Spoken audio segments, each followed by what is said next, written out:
शिक्षा और संस्कृति की आवाज जानी पहचानी उत्तराखंड मुक्त विश्वविद्यालय आपके लिए लेकर आया है 91.2 एफएम पर हेलो हल्द्वानी। हेलो हल्द्वानी एक सामुदायिक रेडियो है जिसे उत्तराखंड मुक्त विश्वविद्यालय संचालित करता है और इस रेडियो को आप 91.2 मेगाहर्ट्ज की फ्रीक्वेंसी पर सुन पाते हैं। इस रेडियो पर जहां हम एक तरफ समुदाय से जुड़े हुए, समाज से जुड़े हुए मुद्दे अलग अलग कार्यक्रमों के माध्यम से लेकर आते रहते हैं, तो वहीं विश्वविद्यालय से जुड़े हुए विद्यार्थियों की जानकारी बढ़ाने वाले कार्यक्रम भी हम इस रेडियो पर अक्सर लेकर आते रहते हैं। तो ऐसे ही एक कार्यक्रम के साथ आज हमारे साथ मौजूद हैं विनीता पंत, जो कि उत्तराखंड मुक्त विश्वविद्यालय के मनोविज्ञान विभाग से जुड़ी हुई हैं, और इनकी जानकारी का आज का विषय है संवेग। संवेग क्या हैं और ये किस तरह से हमारे जीवन को प्रभावित करते हैं और किस तरह से अलग अलग संवेगों में हमारे शरीर में परिवर्तन आते हैं, तो इस बारे में आज विनीता पंत जानकारी देंगी। तो विनीता, आपका बहुत बहुत स्वागत है हेलो हल्द्वानी के स्टूडियो में। सभी को मेरा प्यार भरा नमस्कार। 91.2 मेगाहर्ट्ज की फ्रीक्वेंसी पर आप सुन रहे हैं उत्तराखंड मुक्त विश्वविद्यालय का कम्युनिटी रेडियो हेलो हल्द्वानी, और मैं विनीता पंत आओ सीखे मनोविज्ञान की श्रृंखला में आज आपके सामने लेकर प्रस्तुत हूँ एक नया विषय, जो कि बीए प्रथम वर्ष की प्रथम पुस्तक मनोविज्ञान की मूलभूत प्रक्रियाओं के खंड 5 की इकाई 14 में है। यह विषय है संवेग या इमोशंस। तो आज हम समझने का प्रयास करेंगे कि संवेग के बारे में मनोविज्ञान में क्या कहा गया है, संवेग की क्या विशेषताएं हैं एवं इसकी प्रक्रिया किस प्रकार होती है। तो हम जब संवेग की बात करते हैं तो हमारे मस्तिष्क में अधिकतर हंसी, दुख, खुशी ऐसे जो भाव हैं वो उत्पन्न होते हैं। अगर आप किसी से पूछेंगे कि संवेग क्या है तो उसको परिभाषित करना थोड़ा सा कठिन कार्य होगा, लेकिन उसको हम अगर किसी से भी पूछें तो हर कोई कहेगा कि हंसी, दुख, खुशी, गुस्सा आदि जो है ये संवेग है। मनोवैज्ञानिकों ने इसको परिभाषित करने का प्रयास किया है, जिसमें इंग्लिश की अगर हम परिभाषा देखें तो वो कहते हैं कि संवेग एक जटिल भाव की अवस्था है जिसमें कुछ खास शारीरिक तथा ग्रंथी क्रियाएं होती हैं। तो इसको एक जटिल भाव की अवस्था माना गया है जिसमें कि शारीरिक प्रतिक्रियाएं भी होती हैं और कुछ ग्रंथी क्रियाएं, यानी कि इंटरनल और एक्सटर्नल शारीरिक प्रतिक्रियाएं को हम कह सकते हैं, वो होती है। संवेग जो है वो इंग्लिश का जो शब्द है इमोशंस, उसका हिंदी रूपांतरण माना गया है, और इंग्लिश का जो शब्द है इमोशन वो लैटिन भाषा के शब्द इमोवर से बना हुआ है, जिसका अर्थ होता है टू एक्साइट, यानी कि उत्तेजित करना। तो जो संवेग है उसको एक जटिल अवस्था माना गया है। इसको ये क्यों माना गया है, ये हम इसकी विशेषताओं को जब जानेंगे तो उसमें समझने का प्रयास करेंगे।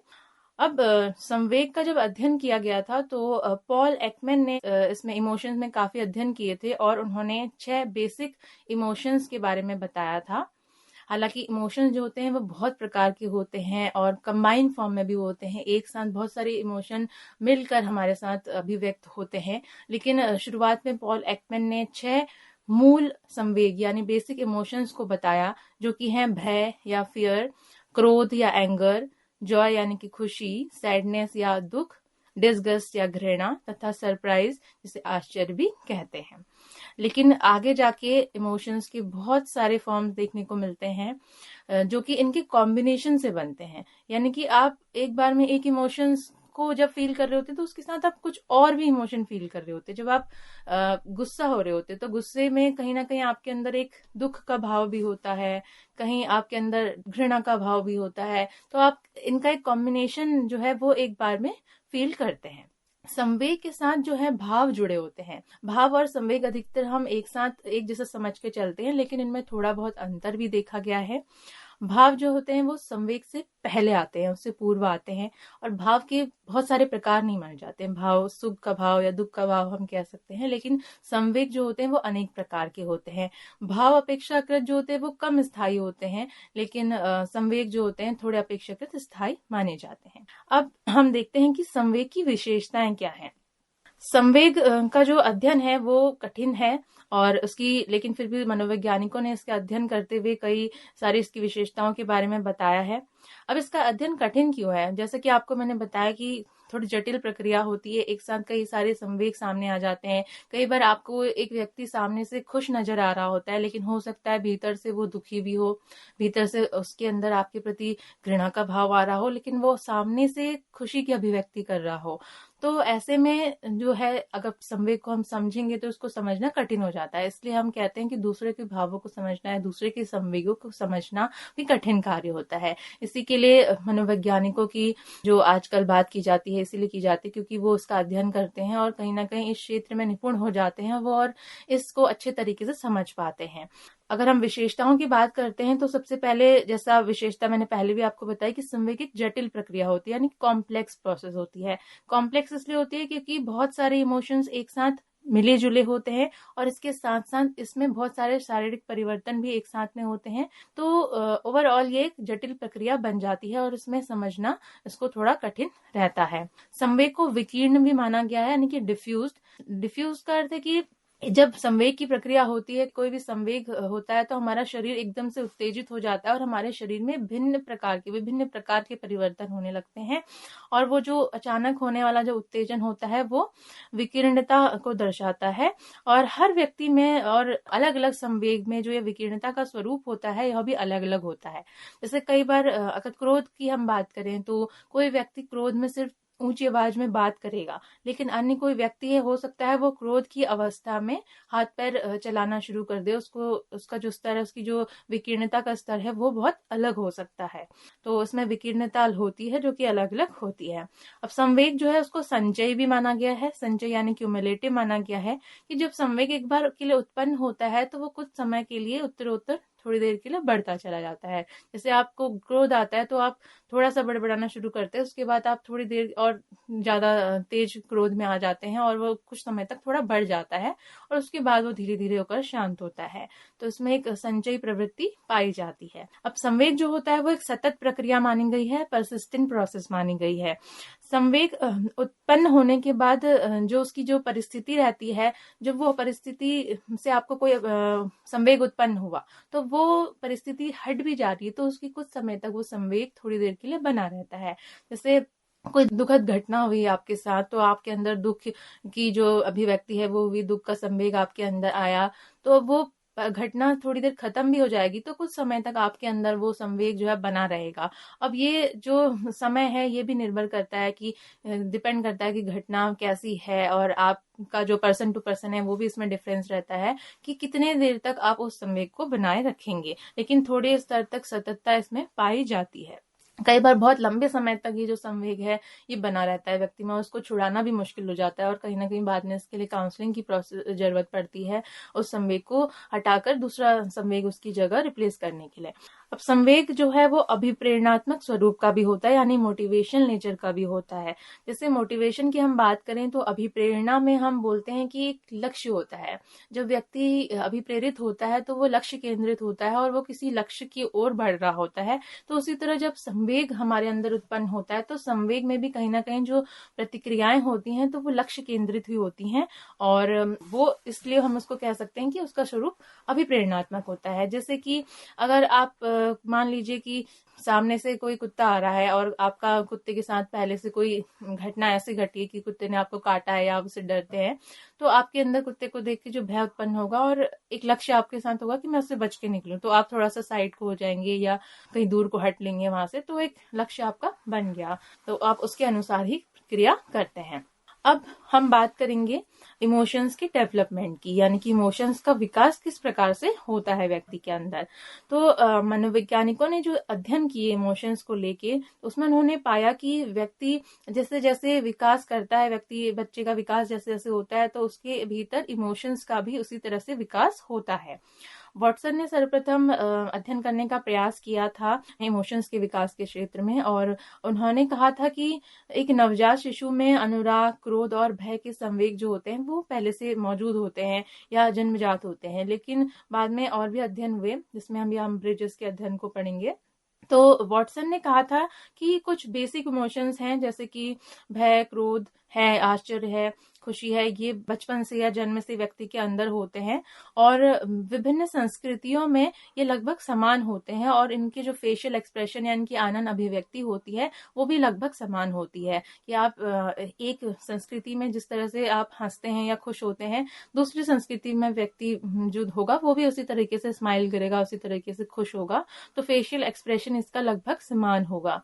अब ब्रिजेस नाम की मनोवैज्ञानिक थी, उन्होंने 2 साल तक के बच्चों पर, शिशुओं पर अध्ययन किया लगातार और उसके बाद उन्होंने इमोशंस के डेवलपमेंट के बारे में बताया कि जन्म के समय जो इमोशन है वो बहुत लिमिटेड होते हैं, यानी कि सिर्फ एक एक्साइटमेंट का इमोशन उन्होंने बोला कि बचपन में जन्म के समय नवजात शिशु में होता है। उसके बाद धीरे धीरे धीरे करके जैसे जैसे ग्रोथ होती है वैसे वैसे वो इमोशंस डेवलप होते रहते हैं। और डेवलपमेंट में उन्होंने 2 कारकों को बताया, एक मैच्योरेशन का मतलब जो परिपक्वता होती है उसके अनुसार डेवलपमेंट होता है और दूसरा लर्निंग के आधार पर डेवलपमेंट होता है। परिपक्वता के आधार पर ब्रिजेस ने अपने अध्ययन में जो शो किया वो बताया उन्होंने कि जब नवजात शिशु होता है उसमें सिर्फ एक जनरल एक्साइटमेंट का जो इमोशन होता है वो होता है। जैसे ही वो 3 महीने का हो जाता है तो उसके अंदर हर्ष यानी डिलाइट और डिस्ट्रेस का जो इमोशन होता है वो डेवलप हो जाता है। जैसे ही जो शिशु होता है वो 6 महीने का होता है तो उसके अंदर क्रोध, विरुचि और भय का जो संवेग है वो भी उत्पन्न हो जाता है। तो इस तरह से इमोशन ऐड ऑन होते जाते हैं। जैसे ही बच्चा जो है वो 12 महीने का होता है तो उसके अंदर उल्लास और अफेक्शन के संवेग भी डेवलप हो जाते हैं और 18 महीने की होने पे उसके अंदर जेलसी का गुण भी उत्पन्न हो जाता है और 24 महीने का होने पर लगभग उसके अंदर जॉय का यानी कि जो खुशी है, जो हर्ष उल्लास है, वो वाला जो संवेग है वो भी डेवलप हो जाता है। तो इस प्रकार से 2 वर्ष तक आते आते उनके अंदर जो मूलभूत जितने भी इमोशंस होते हैं मानव के जीवन में वो सभी डेवलप हो जाते हैं। इस प्रकार से मैच्योरेशन के होने से सीधे सीधे ये जो संवेग हैं डेवलप हो जाते हैं। इसके लिए इस परिपक्वता की बात जो कही गई है इमोशंस के क्षेत्र में, इसकी जांच करने के लिए गुड इनफ नाम की मनोवैज्ञानिक ने भी अध्ययन किया था। उन्होंने अपना जो अध्ययन था वो कुछ अंधे और बहरे शिशुओं पर किया था ताकि अगर ये देखा जा सके कि कहीं लर्निंग का तो इसमें इफेक्ट नहीं पड़ रहा है, जो वो देख रहे हैं, सीख रहे हैं। तो उन्होंने देखा कि जो आंख से देख नहीं पाते हैं बच्चे, उन बच्चों में भी ये परिपक्वता के साथ साथ जो संवेग होते हैं वो उसी प्रकार से विकसित होते हैं। और विभिन्न संस्कृतियों में भी और विभिन्न बच्चों में भी अगर हम देखें तो लगभग या समान स्तर में ही इनका जो डेवलपमेंट है वो देखा गया है। हालांकि जिस प्रकार से लर्निंग किसी बच्चे की तेज होती है और कोई बच्चा किसी एक्टिविटी को जल्दी सीख जाता है, कुछ बच्चा उसको थोड़ा लेट सीखता है, उसी प्रकार से इमोशंस के केस में भी होता है कि हो सकता है कोई बच्चा जो इमोशन 18 महीने में सीख रहा है, दूसरा बच्चा उसको 12 महीने में ही डेवलप कर ले। तो ये डिपेंड करता है। दूसरा, लर्निंग की बात की गई है इमोशंस के डेवलपमेंट में, तो बताया गया है कि जैसे जैसे व्यक्ति सीखता है उसकी लर्निंग होती रहती है तो वो इमोशन या संवेगों को भी सीखता है। इसके क्षेत्र में वॉटसन का जो एक अध्ययन रहा है बच्चे पर, जो उन्होंने व्हाइट चूहा उसको दिखा के डराया था, उसके आधार पर इसको देखा जा सकता है कि वॉटसन ने एक बच्चे को जिसके अंदर डर का कोई गुण नहीं था, वो डर नहीं जानता था, उसको उन्होंने सफेद चूहा दिखाया। वो सफेद चूहे से नहीं डर रहा था, लेकिन उन्होंने सफेद चूहा दिखाते ही उसके साथ एक हथौड़े की आवाज जोर से मारनी शुरू करी और लगातार इस प्रक्रिया को बार बार दोहराया। जब भी बच्चे के सामने सफेद चूहा आता था तो वो हथौड़े की आवाज जोर से कर देते थे तो बच्चा डर जाता था। इससे क्या हुआ, बच्चे ने डर का जो संवेग था वो सीख लिया। तो लर्निंग का गुण यहाँ पे प्रदर्शित होता है। अब हम बात करते हैं संवेग के दौरान होने वाले शारीरिक परिवर्तनों की। संवेग जब उत्पन्न होता है, शरीर में उत्तेजना होती है और शरीर में आंतरिक और बाह्य दोनों तरीके के परिवर्तन होते हैं। इंटरनल चेंजेस और एक्सटर्नल चेंजेस दोनों होते हैं। इंटरनल चेंजेस की अगर हम बात करें तो व्यक्ति के अंदर ब्लड प्रेशर जो है वो संवेग में बढ़ भी सकता है, कम भी हो सकता है। क्रोध की अवस्था अगर हम देखें और भय की अवस्था हम देखें तो उसमें हमारा ब्लड प्रेशर जो है वो बढ़ जाता है अचानक से। उसी तरीके से रक्त में भी परिवर्तन होते हैं, क्योंकि जो इंटरनल ग्लैंड्स का जो हार्मोन्स का जो स्राव होता है वो रक्त में होता है। उसकी वजह से जैसे एड्रेनलिन हार्मोन का अगर स्राव होता है भय की स्थिति में तो शरीर में एक्टिवनेस बढ़ जाती है अचानक से। इसी प्रकार से इंटरनल चेंजेस में हम रेस्पिरेशन देखते हैं कि जो सांस लेने की गति है वो उसमें भी चेंजेस होते हैं। उसको अगर न्यूमोग्राफ या गैसोमीटर की सहायता से हम संवेग की स्थिति में नाप कर देखते हैं तो देखते हैं कि सांस लेने की गति कुछ संवेगों में बढ़ जाती है और कुछ संवेगों में घट जाती है।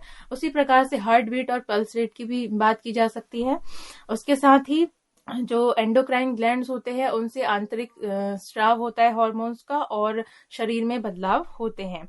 और गैल्वेनिक स्किन रिस्पॉन्स की अगर हम बात करते हैं तो जो गैल्वेनिक स्किन रिस्पॉन्स होता है वो त्वचा में एक प्रकार का इलेक्ट्रिकल कंडक्टेंस होता है, उसको मेजर करता है। तो संवेग की स्थिति में हमारा जो गैल्वेनिक स्किन रिस्पॉन्स, जिसको GSR कहते हैं, वो कई बार बढ़ जाता है और कई बार कम हो जाता है, जिसको गैल्वेनोमीटर की सहायता से नापकर देखा जाता है। और इसी प्रकार से आंखों की जो पुतलियां होती है वो या तो सिकुड़ जाती है, फैल जाती है। और अगर हम ब्रेन वेव्स की बात करें तो ब्रेन वेव्स में भी परिवर्तन देखा गया है कि जो व्यक्ति होता है, सामान्य तौर पर व्यक्ति के मस्तिष्क में अल्फा वेव्स जो है वो चलती हैं, जिनकी फ्रीक्वेंसी 8 से 12 प्रति सेकंड होती है। और लेकिन संवेग की स्थिति में जो है बीटा वेव्स मस्तिष्क में बनने लगती हैं, जिनकी फ्रीक्वेंसी काफी तेज होती है, 18 से 30 प्रति सेकंड की गति से वो चलती हैं।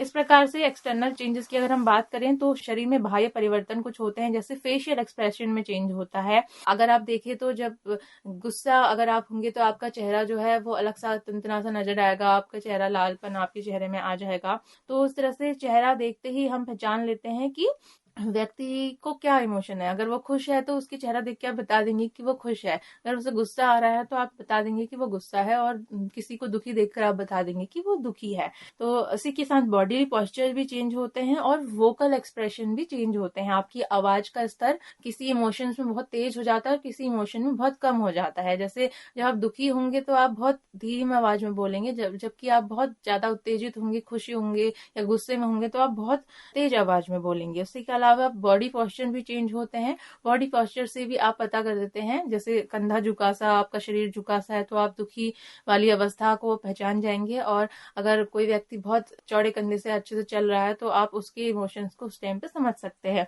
इसका सबसे अच्छा उदाहरण अगर हम देखें तो चार्ली चैपलिन को आपने देखा होगा। चार्ली चैपलिन साइलेंट फिल्म में किया करते थे और उनकी जो फेशियल एक्सप्रेशन से थे, उनको सिर्फ देखकर, उनके बॉडी पोस्चर्स को देखकर, उनके फेशियल एक्सप्रेशन को देखकर ही वे लोग समझ जाते थे कि वो क्या करना चाह रहे हैं। तो बहुत अच्छा उदाहरण वहां से हम देख सकते हैं कि किस तरह से फेशियल एक्सप्रेशन और बॉडी पोस्चर की सहायता से हम इमोशंस को समझ सकते हैं और उनका यहाँ पे क्या रोल होता है।